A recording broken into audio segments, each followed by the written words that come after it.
some questions came up after we Yeah. stopped recording. So kind of just wanted to come back and share those thoughts with you guys, and would love to encourage you and hear your thoughts in the comment section. Send us emails, do all the things, and let's keep this conversation going. Yeah, and if you haven't watched the last episode, please tune in. But also welcome to Be the Light podcast. Yeah, welcome. With Amir and Isaiah. Cool. So here we go again. Yeah. What we're going to talk about today is on the topic of starting. Yeah. And starting again. Again. Yeah. We were talking about here we are again. Right. And now Be the Light is looking different. Yeah. Now we are in this space, the podcast space, video casts. Is that it? Video casting? Video podcast? I guess. Yes. I would just, yes, that's what it's called. Video podcast. Yeah. And we had time off, when life was lifing. You can watch that in the previous episode. Yeah. And now we're continuing. We made a pivot. But I feel like we're starting again. Again, yeah. So wanted to get your thoughts on all of that. You can speak to Be the Light. You can speak generally about the concept of starting something or starting something again after you started and maybe had to have taken time away or time off. What are your thoughts? What are your thoughts there? Man, first of all, the book that we talked about in the last episode, Start With Why. Yeah. Is literally about starting. It is, yeah. Yeah. It's coming up with a way to start with meaning, right? And having to do that again can sometimes get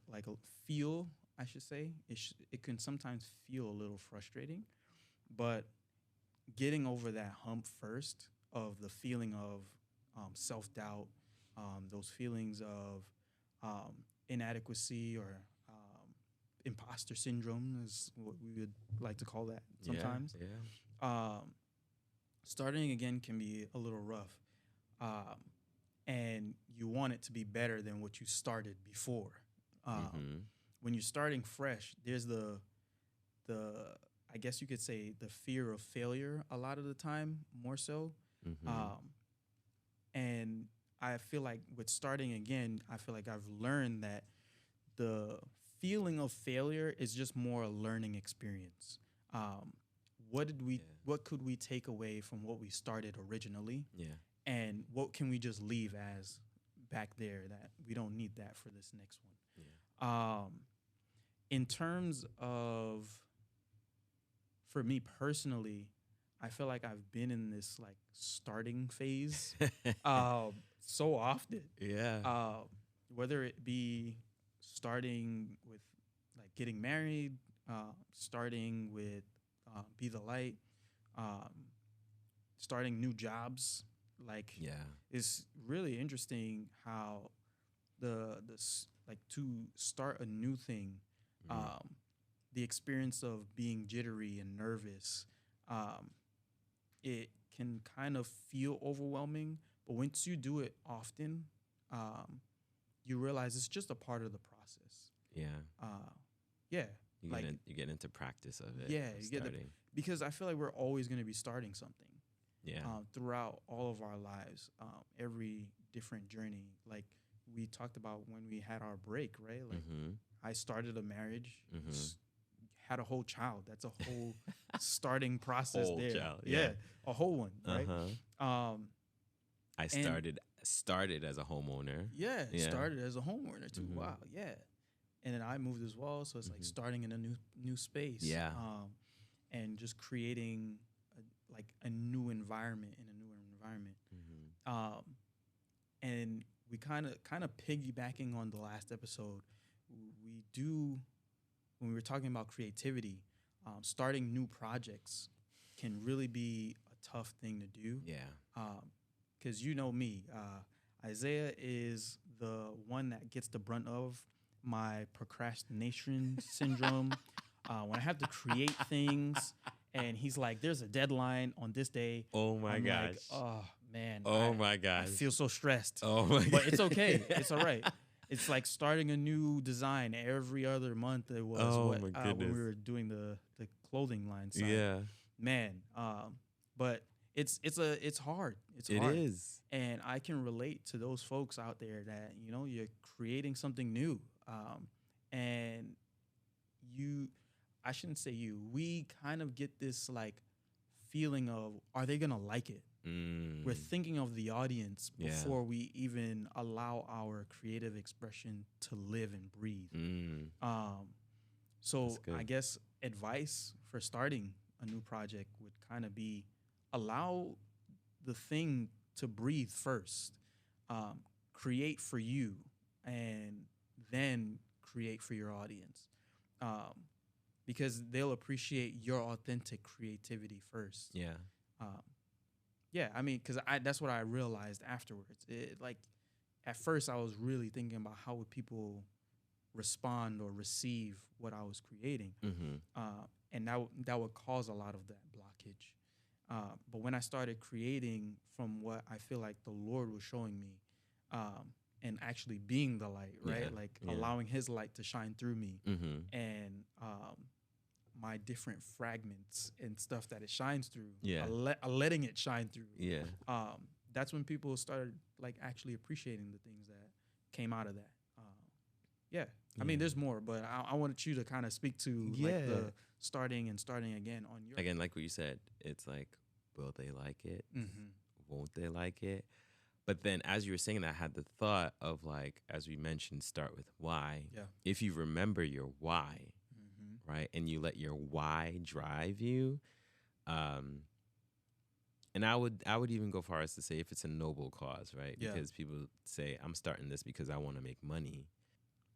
It don't hold up that long. It doesn't. But it does do some movements. I'm not gonna It lie. I've does seen move. some folks. It would make some movements, but it's then you're always chasing the money. True. You're always chasing something, Yeah. right? But if you start with, this is what I have to give to the world, or Yeah. this is what the God has given me to give to the world, then that's a different focus, Yeah. Yeah. right? So for starting, for those that are starting something and those that are maybe starting something again, whether it be a project, whether it be, I would even say A I mean, relationship. yeah, really. I don't want to say that, Well, but like start with, keep in focus the why, yeah. keep in focus God in your faith. Keep that. Don't let the project drive you. Like, and I have to remind myself that Yeah. I'm in control of this project. This Right. project is not in, or this piece is not in control of me. Yeah. You know, and as I say that, I think about different artists, right? That painters or sculptors and things like that, and like people or writers even like, if they're creating a project, they're not I would say the good writers, really Yeah. great writers are like, they're not driven by the deadline. Yeah. They drive the deadline. When it's done, it's done. Yeah. You know what I mean? If I'm commissioned to do a work, maybe there's some deadlines there, but somebody's just creating an art piece, there's why is there a deadline there? You know what I mean? It's just, don't let the deadline drive you. You drive the deadline. Don't let the project drive you. You drive the project, right? Keeping in focus your why, and the who Yeah. as well. So for me, when I have that in focus, Right. it's not as scary. Starting something new, Yeah. it's like there's the unknown. Right. As well as then you kind of think about, will it be impactful? Still again, like, will they like me? But keeping in focus, this is what I have to give. Yeah. And so like, it's when you're in practice of starting things, Yeah. right? It doesn't seem as, when you do it over and over again, Mhm. right? And you continue to take that first step, Yeah. right? then it's not as scary, Yeah. right? And being afraid it's an emotion, right? That is natural, but we can't let that drive us or control us, Yeah. right? Yeah, that's what I would say to the thought of like how does about starting and starting again. Yeah.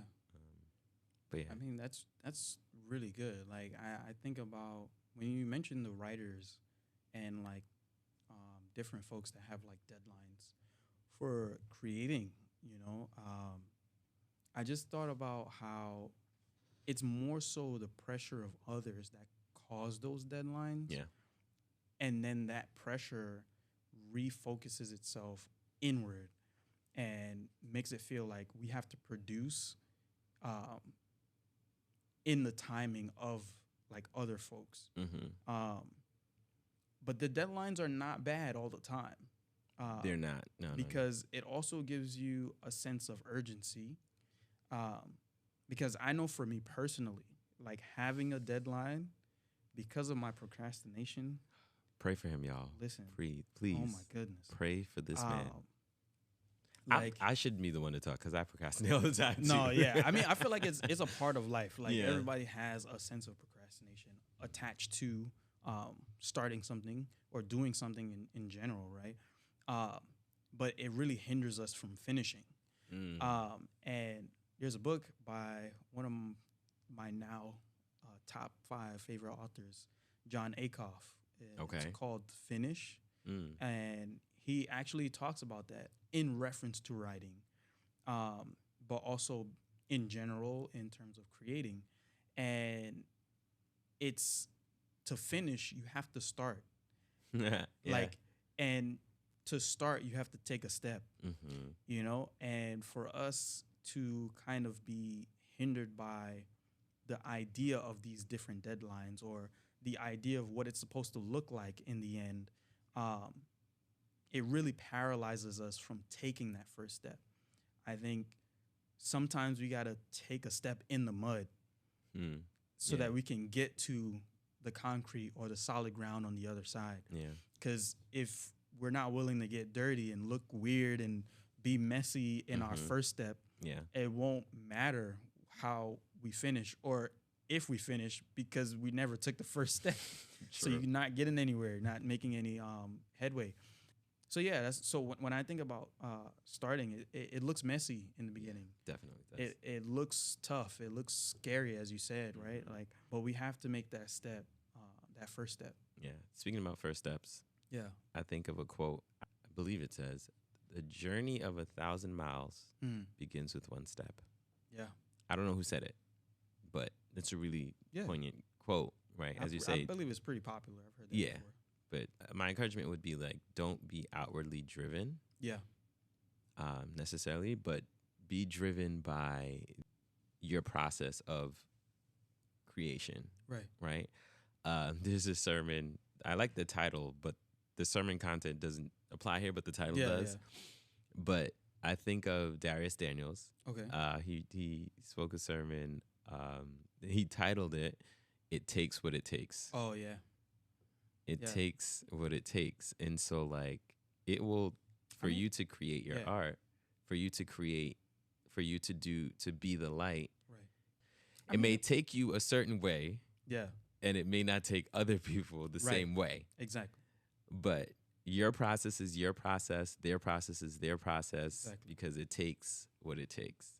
So I just wanted to, share that. I thought that was cool. I was like, huh. Yeah. Okay, cool. I mean, I think I seen the same sermon. Yeah. Seen that one, and I think the content does actually apply, right? Like, Okay. because it does take what it takes. True. To start. Yes. Right. Like sometimes we kind of get bogged down by like, oh, I need all of these things to start something, but sometimes you can only use what you have. Yeah. You can only do with what you have. Whether that be the skill sets that you have currently. Sometimes something that you want to do and pursue, it requires some things of you. Yeah. And it takes what it takes. You have to go and build those skills. Yeah, absolutely. And be practical. Because, sometimes, in Christianity, we want to be like, yeah, God is going to provide and, the Holy Spirit is going to do this. And it's like, yeah, but pray as though it depends on God and work as if it depends on you, right? Like the idea that you don't have anything to contribute is not that great. So you actually have to do, because faith without works is dead. So it takes what it takes. And just start the thing. Do what you got to do to get where you need to go. And the Lord will guide your steps. Yeah. As long as it's, when it's according to his will. Exactly. Also, what I would say in starting, right, because anyone going on a long journey, as they prepare, they have a group of people that helps them prepare as well. They have their people that give them resources and things like that. So find your circle, pray about it, and be bold in it, because it's your light to shine, no one else's. So that's all I got to say. I don't know if you got anything else to say. It's pretty solid. It takes what it takes. It's your light to shine. Yeah. Go ahead. Be the light. Start. Be the light. Peace.